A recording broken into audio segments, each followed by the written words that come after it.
Escobar established himself as a ruthless, violent kingpin. He ordered a murdering spree. Escobar was angry and afraid. I started to see bodies throughout Medellin. Escobar was desperate not to get caught.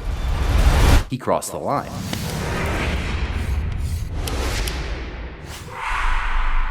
Perhaps you know Pablo Escobar as the king of coke trade, or as a ruthless South American mafia man. But both of these descriptions are understatements. He killed thousands of people to get to the top, and even when he had it all, he still didn't stop.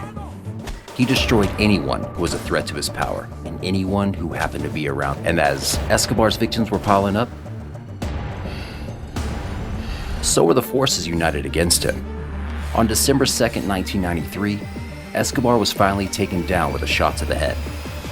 But who managed to capture him, and how was his empire finally eradicated? Yo soy Pablo Emilio Escobar Gaviria. Pablo Emilio Escobar Gaviria was born on December 1st, 1949, in Rio Negro, city of Colombia. His father was a farmer and his mother was a school teacher. He grew up with his parents and 6 siblings. Such large families were the norm back then. So was the illegal substance trade. Many people in that area of Colombia survived on such trading. Young Pablo did well in school in Medellin and developed a passion for soccer and class equality. Soon enough, he was attending street rallies and throwing rocks at the police. He was an active part of the Nadaísmo movement, a culture based on disobeying authorities. At 17, Escobar dropped out of school and started finding even more illegal ways of making money. He initially started robbing gravestones from cemeteries and shaving the names off and then reselling them.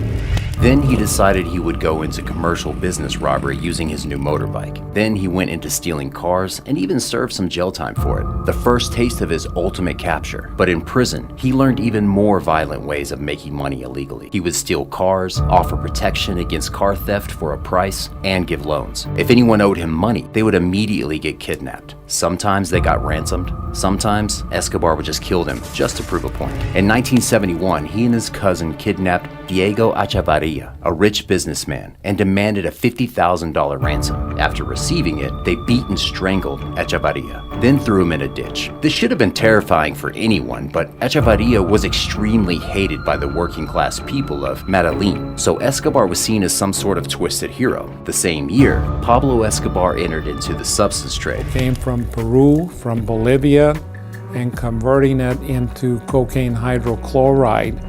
And then from there, they had access to the Caribbean Ocean. He quickly climbed the social ranks all the way to the mob boss, Fabio Restrepo. Within a few months, Restrepo was dead, and Escobar had taken his place. Escobar established himself as a ruthless, violent kingpin with a team of short-tempered thugs always by his side. Around the same time, he married 15-year-old Maria Hineo, worrying her family deeply. In the 1970s, Escobar's business was so influential that it became the main reason for the boom in coke use in the United States. And as a result of that, it became the economic law of supply and demand.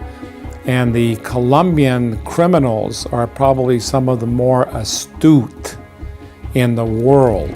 It was clear capturing the kingpin was urgent. By now, Escobar had a fleet of airplanes and would do back and forth trips between Colombia, Ecuador, and the US. They had the infrastructure and they had the know-how. In 1976, Escobar and his men were arrested by DEA agents for the first time. 39 pounds of substance were found in the tire of his truck, but Escobar soon walked free as he blackmailed the judge and found a new one who he could bribe. By 1980, he was a billionaire. Forbes magazine came out with their richest men in the world, and he was right near the top of the list. So, right off the bat, you knew that this man was not a millionaire, he was a billionaire. He also owned the police in most South American countries. He had a policy called silver or lead. You could either accept his bribes or his bullets. Plata o plomo. And now he had his famous estate, helicopters, and exotic animals. The ranch had 9 man-made lakes, water slides, life-size dinosaurs made out of fiberglass.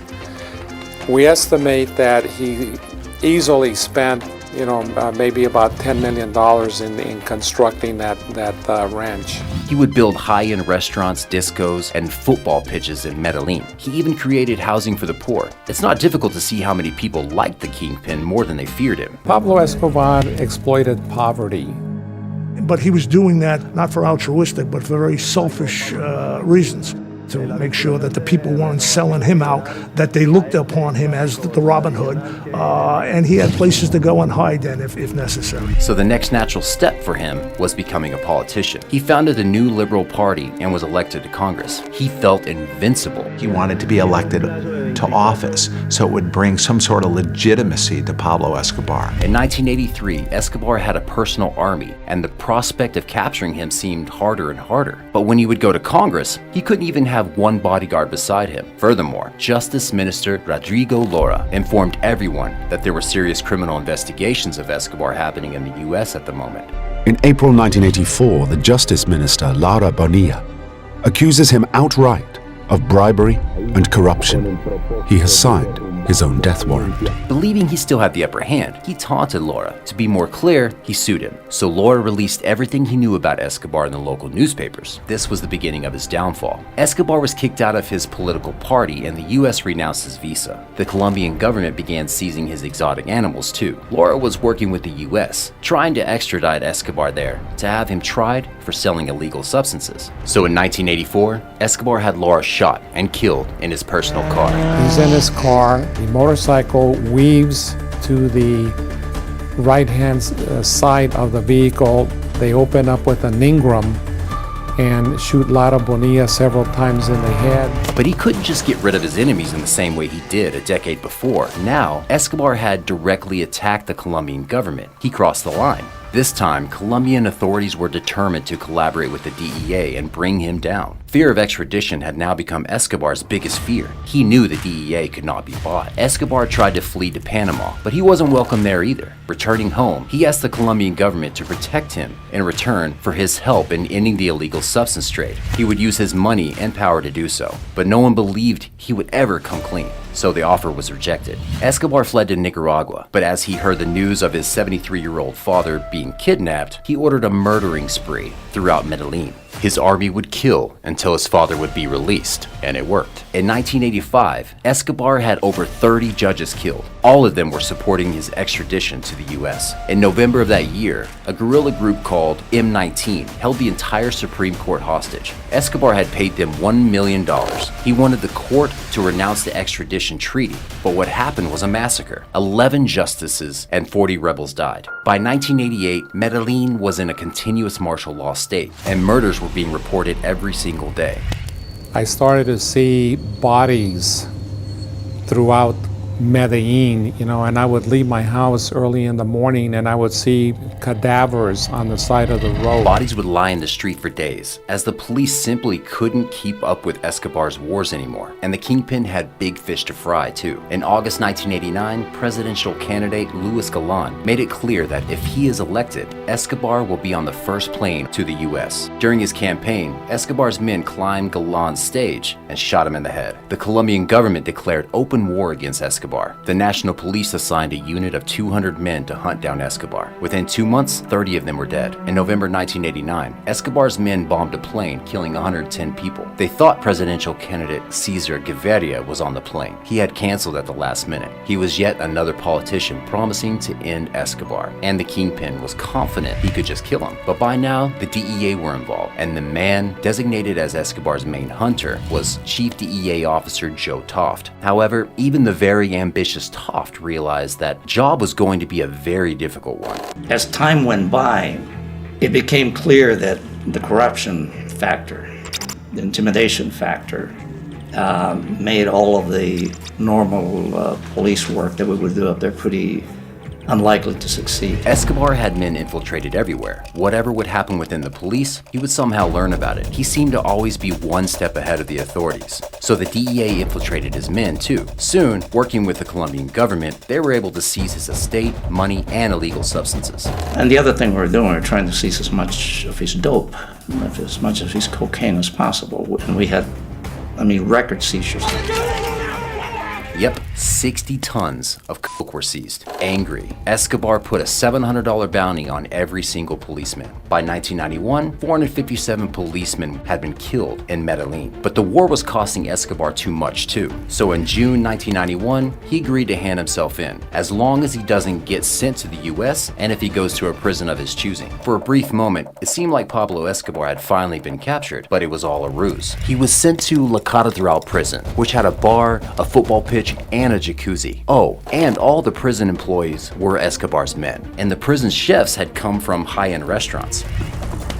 When Escobar turned himself in, we were extremely disappointed because we felt that we were really getting close to him. It was just a matter of time. Escobar's prison became known as Hotel Escobar. He was doing better than he was before. He was kept safe as he still conducted his business via phone. Soon the police began procedures to transfer him to a normal prison. First, the arrangement said he couldn't be moved, so the government tried to convince the contractors to build a normal prison cell inside La Catedral, but no one was willing to do it. They were either owned by or afraid of Escobar, so the government decided to move him after all. But Escobar found out, and he wasn't going to let this happen. Escobar's prison was built on top of a hill and was equipped with telescopes. This way, Escobar could see the police approaching early on. So when the Colombian army arrived at the prison in July of 1992, Escobar was prepared. He took the vice minister of justice hostage and ordered the army to lower their weapons. Somehow, they all did, and Escobar walked free. But Escobar was no longer protected. His men were dying like fruit flies. The Colombian and the US government had given full freedom to a vigilante group called Los Pepes, which stood for People Prosecuted by Pablo Escobar. These were the families of all those Escobar had maimed and killed. Los Pepes killed at least 300 of his men, and he was on the run on his own. They pretty much stripped him of much of his organization. Well, it was to our advantage. You got to give Los Pepes a lot of credit for Pablo Escobar's demise. But this didn't mean that he had cut off communication with the rest of his army. On January 30th, 1993, he attempted to assassinate the head of the Colombian Security Office with a car bomb. The target was not hit, but several civilians took the hit hard. 21 dead and dozens maimed. There were half bodies of children and people all over the street that were waiting for the school bus. Hundreds of civilians would also die as a result of the cartel wars between Escobar and his rival gangs. In October 1993, following an attempt Los Pepes had made on their lives, Escobar's wife, son, and daughter attempted to flee to Germany and seek asylum. But the DEA contacted German authorities, and Escobar's family was sent back to Colombia. Escobar was angry and afraid. This only made the DEA's job of tracking him down easier. He was taking more risks. He was making more phone calls. He was also becoming more threatening in his tones. His acts of desperation made us feel that we were getting closer and closer and closer. Escobar was desperate not to get caught. He even spent nights sleeping in the jungle, afraid to reach for his radio for fear it might be tracked. Indeed, it was through radio intercepts that police tracked Escobar to a house in Medellin. The police smashed down its doors, and Escobar and his trusted bodyguard, Limon, made their way onto the rooftop. There, they were easy targets. They were both shot multiple times until they fell to the ground. Finally, he was dead. The officers were ecstatic. By now, no one believed there was a Robin Hood anymore. Thousands had died because of him, and the world was more than ready to recover from the disease he had brought to Colombia. The horror show was finally over. Hey, thanks for watching. Be sure to give this video a thumbs up and subscribe for more. Till next time.